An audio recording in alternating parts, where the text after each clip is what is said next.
Tudo sobre o posicionamento do Flamengo no mercado, as negociações em andamento com Caio Jorge, Gabriel Brazão, que são os principais alvos do momento. E vamos falar um pouquinho também sobre o trabalho do José Potto, além de outras coisinhas aí que a gente pode citar de Flamengo. Igor Sindra aqui, pode barar o canal, então assiste o vídeo até o final, se inscreve primeiramente, curte e compartilha com a tua rapaziada.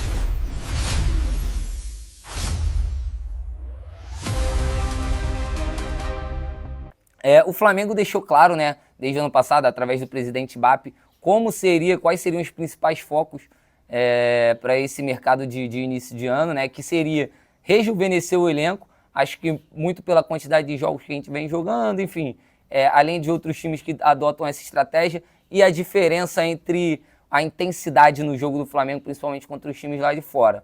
Além de, segundo apurações aí de alguns jornalistas, o Flamengo pretendia fazer um mercado nacional, além de demonstrar força, que é algo que o BAP falou dentro da reunião do Conselho Deliberativo, demonstrar força no mercado, dizendo que ninguém investiria mais que ele, talvez enfraquecer alguns rivais, enfim, fazer uma janela mais interna nesse primeiro momento, tá? Primeiramente, feliz ano novo, que vocês tenham um 2026 excelente, o Flamengo tenha mais um ano mágico pela frente. Então, sobre a negociação com o Caio Jorge, o Flamengo na última proposta ofereceu um total de 32 milhões ali, entre valores à vista, né, 24 milhões à vista e um valor de mercado do Cebolinha, que seria cedido junto ao Cruzeiro. Lembrando que o Tite gosta muito desse jogador, ele foi um pedido do técnico Tite, aí o Cebolinha não é um titular absoluto do Flamengo nesse momento. Lembrando que o Flamengo investiu, fez a maior contratação da sua história no Samuel Lino. Eu particularmente não sou totalmente contra, apesar do Cebolinha ter vivido um bom momento ali no final do ano. Ele é um jogador que a gente não pode contar muito por questões físicas, então o Flamengo estuda não, né? Já envolveu o Cebolinha ali numa última proposta pelo Caio Jorge. Sobre os valores, cara, eu acho que nenhum atacante no Brasil vale, nenhum clube pode investir 32 milhões de euros num atacante, quanto mais valores acima disso, que já se estuda provavelmente aí aumentar essa proposta, nenhum atacante vale isso. A gente pode lembrar aí que até um ano atrás, menos de um ano atrás, o nosso diretor de futebol, ele colocou o Pedro à venda por 20 milhões de euros, Pedro que é o melhor atacante da América do Sul. Então, assim, essa matemática não bate, não faz nem sentido uma proposta desse tamanho por um atacante que teoricamente chega para jogar, para suprir o melhor centroavante da América do Sul, que é o Pedro. Eles podem até jogar juntos, mas a ideia do Felipe Luiz é revezar ali, dependendo do jogo, acredito, né? É um centroavante que faz mais o estilo ali de marcação de pressão alta que o Felipe Luiz gosta, mas é como eu sempre digo, a gente não pode abrir mão de um craque, e o craque com a camisa 9 a gente já tem, que é o Pedro. Então, assim, valores surreais. Eu não sei se isso se o Flamengo aumentaria essa proposta, porque já é uma proposta fora da realidade do mercado. Para mim, é uma demonstração mais de força para o mercado nacional e também é uma demonstração de força do Cruzeiro, né? Acho que o Cruzeiro também está dando uma resposta para sua torcida ali, querendo demonstrar força, porque se vem uma proposta de 32, 35 milhões de euros pelo Caio Jorge, mais um jogador do nível do Cebolinha, né? 25 milhões de euros, mais um jogador do quilate do Cebolinha pelo Caio Jorge. Se vem essa proposta por um time de fora, eu acredito que o Cruzeiro teria interesse em vendê-lo, né? Acho que não está fazendo justamente por estar lidando com um rival direto. Lembrando que o Cruzeiro é uma SAF, é um dono do clube que é muito vaidoso, tem uma relação muito estreita com a torcida, então isso também aumenta a sua moral ali com os torcedores da Raposa. Na minha visão, o Flamengo deveria buscar novas opções no mercado, né? Não ficar preso a um jogador, tendo em vista ainda esses altos valores envolvidos. Lembrando que o Tati Castellanos, né? O centroavante que o Flamengo tinha um interesse e também teve uma pedida muito alta, já foi negociado. Ele é reforço do West Ham, né? Então está indisponível aí no mercado nesse momento, mas também teria um custo muito alto. A gente tem, mais uma vez falando, o José Potto veio como cara do scout, né? Ele teve a contratação do Juninho aí que não deu muito certo, também não teve muitas oportunidades, mas será que não tem ninguém no mercado sul-americano? Essa janela precisa realmente ser interna? Será que não é só vaidade? Não se acha uma opção de centroavante na América do Sul, na África, na Europa, com termos mais acessíveis para um clube brasileiro? É algo para se pensar e o Flamengo tem que ter uma nova opção, né? Tem que ter planos B e C aí como busca, porque esses valores estão realmente muito altos. Falar um pouquinho do Gabriel Brazão, o Flamengo também tem um foco muito grande na posição de goleiro. No primeiro momento, o alvo principal é o Gabriel Brazão do Santos. O Flamengo, além de rejuvenescer, entende que o Rossi precisa de uma sombra ali. O final de temporada ali, o Rossi teve uns erros e a diretoria entende que ele precisa de uma sombra, e é uma sombra de alto nível, além de mais jovens. O Gabriel Brazão, tem 25 anos e tudo mais, o Santos está fazendo um jogo duro. Eles, além de renovar o contrato com o Neymar, contrataram agora o Gabigol, que é o Gabigol, né, gente? O Cruzeiro com uma proposta excepcional em mãos pelo Caio Jorge.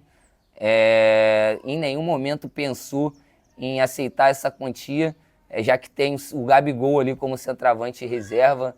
Enfim, não passou nem pela cabeça do Cruzeiro. O Cruzeiro que emprestou o Gabigol ao Santos, segundo informações, pagando metade dos seus salários, que são bastante altos, né?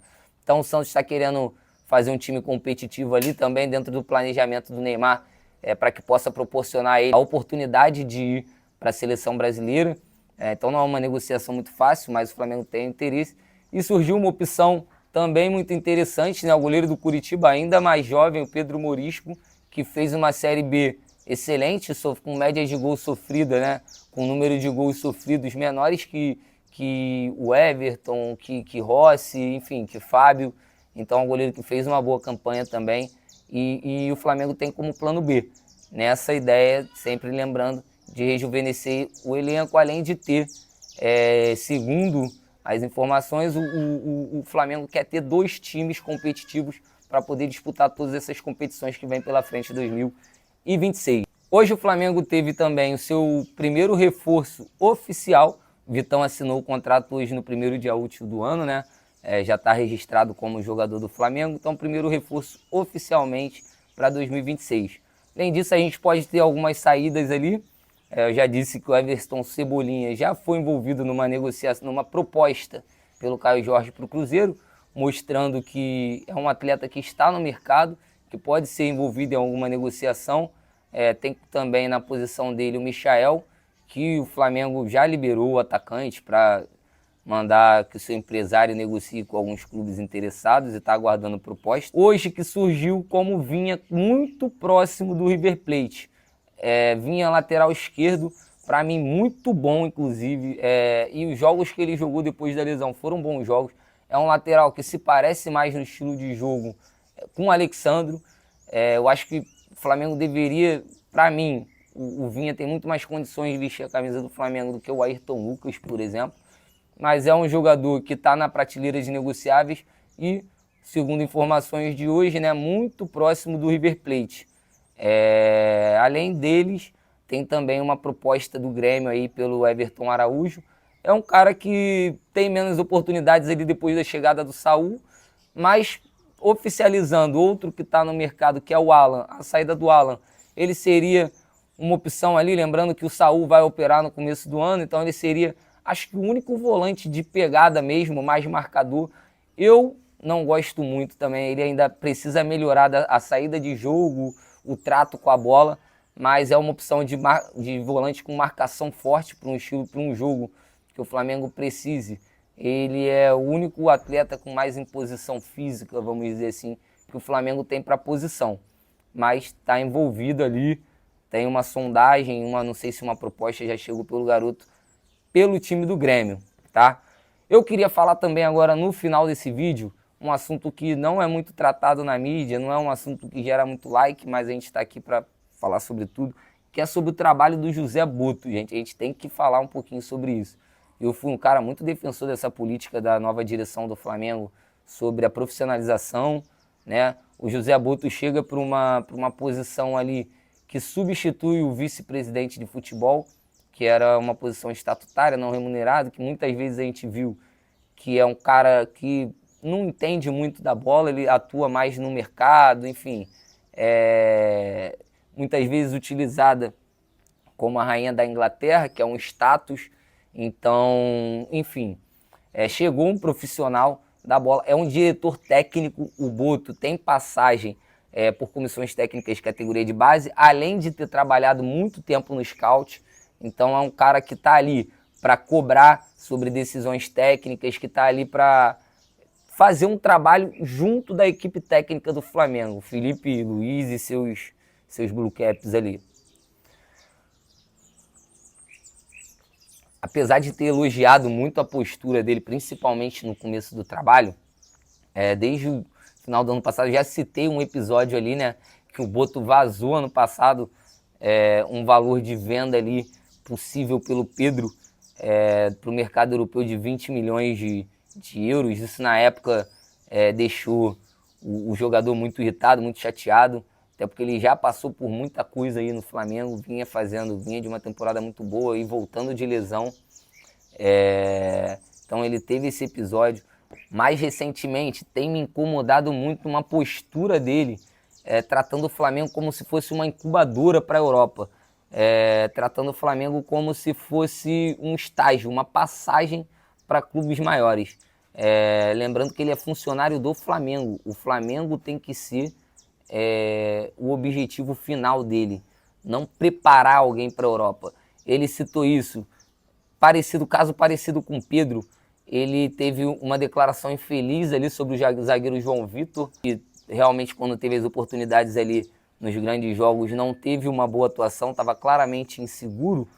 E aí ele alegou que o João Vitor talvez não tivesse mais cabeça para atuar no Flamengo, a pressão da torcida e tudo mais, colocando um ativo do Flamengo que é muito valioso, que era zagueiro de seleção de base. Para mim, ele tem parcela de culpa nisso, porque lembrando lá no começo do ano ele foi convocado para as seleções sub-20 e o Felipe Luiz convocou o jogador para os Estados Unidos para fazer aquela pré-temporada junto do profissional, enquanto poderia estar fazendo jogos do Carioca aqui contra times menores, participando de alguns jogos, pegando cancha, né? Dentro disso também tiveram jogos no Campeonato Brasileiro, que os jogos já estavam 3-0, 4-0, de repente seria bons jogos para se encaixar um garoto ali, tá fazendo a sua estreia num jogo de maior apelo, vamos dizer assim. E agora ele trata o moleque como descartável, o moleque é um grande ativo do clube. O zagueiro do Palmeiras agora que jogava junto com ele na seleção de base, ano passado foi vendido por 35 milhões de euros. E o Boto já coloca o moleque como se não pudesse jogar mais no Flamengo. Qual a mensagem que isso passa para os clubes de fora, ou até mesmo os clubes do mercado nacional? É óbvio que isso tira o valor do atleta. Se o clube rival está enxergando que você não conta mais com aquele atleta, é óbvio que ele não vai ter o mesmo valor de revenda. Além disso, a gente teve declarações aí lá para fora que ele não foi perguntado sobre contratação de Felipe Luiz pela Europa, foi perguntado sobre o trabalho, e ele fala que o Felipe Luiz daqui a um ano vai estar pronto para ser um grande técnico na Europa. Como é que é isso? Ele tem que querer que o Felipe Luiz tem 2 anos de contrato, ele assinou por 2 anos. Como é que ele vai oferecer o Felipe Luiz para a Europa para daqui a um ano? Ele tem que querer que o Flamengo fique com o Felipe Luiz e que ele faça um ótimo trabalho. Além disso, teve a demora ali na renovação de contrato do Felipe Luiz, né? Eu acho que isso... Essa negociação se arrastou muito mais do que deveria. O Flamengo estava oferecendo, como eu disse no vídeo anterior aí, o Flamengo estava oferecendo valores altíssimos, maior do que a maioria dos técnicos de grandes ligas europeias ganham. Na Itália, por exemplo, acho que só um técnico ganha mais do que os valores oferecidos pelo Flamengo para a renovação do Felipe Luiz. E essa negociação se arrastou demais, causou muito frisson, causou agonia na torcida, enfim. E ele, que é muito lembrado por um trabalho, por ser um cara do scout, por belas contratações e revendas melhores ainda, né, que contrata bons nomes e revende por mais valor ainda, no Flamengo ele ainda não mostrou essa faceta. Tudo bem, eu concordo, tá? Que no Flamengo as coisas são diferentes. O atleta, para vestir o manto sagrado, ele tem que ter uma personalidade, ele tem que ter uma cancha. Mas assim, você pode garimpar um pouco melhor. Tendo o Flamengo o elenco que tem, dá para você garimpar jovens valores que vão começar suprindo ali os titulares, para que no futuro ele possa ou assumir ou o Flamengo possa ganhar um dinheiro com essas vendas. Então, assim, acho que o trabalho do Boto tem que começar a ser questionado em função disso, tá? Em função das suas declarações. essa mentalidade europeia meio blasé, de que está tratando o Flamengo como algo menor do que ele deveria ser tratado, tá? E além disso, as negociações que não foram para frente. Esse foi o vídeo de hoje. Para quem assistiu até aqui, comenta. Vamos trocar uma ideia aí nos comentários. Fala o que você acha dessas contratações, do valor pelo Caio Jorge. Mais uma vez, feliz 2026 para todo mundo. Tamo junto. Pode barar o canal.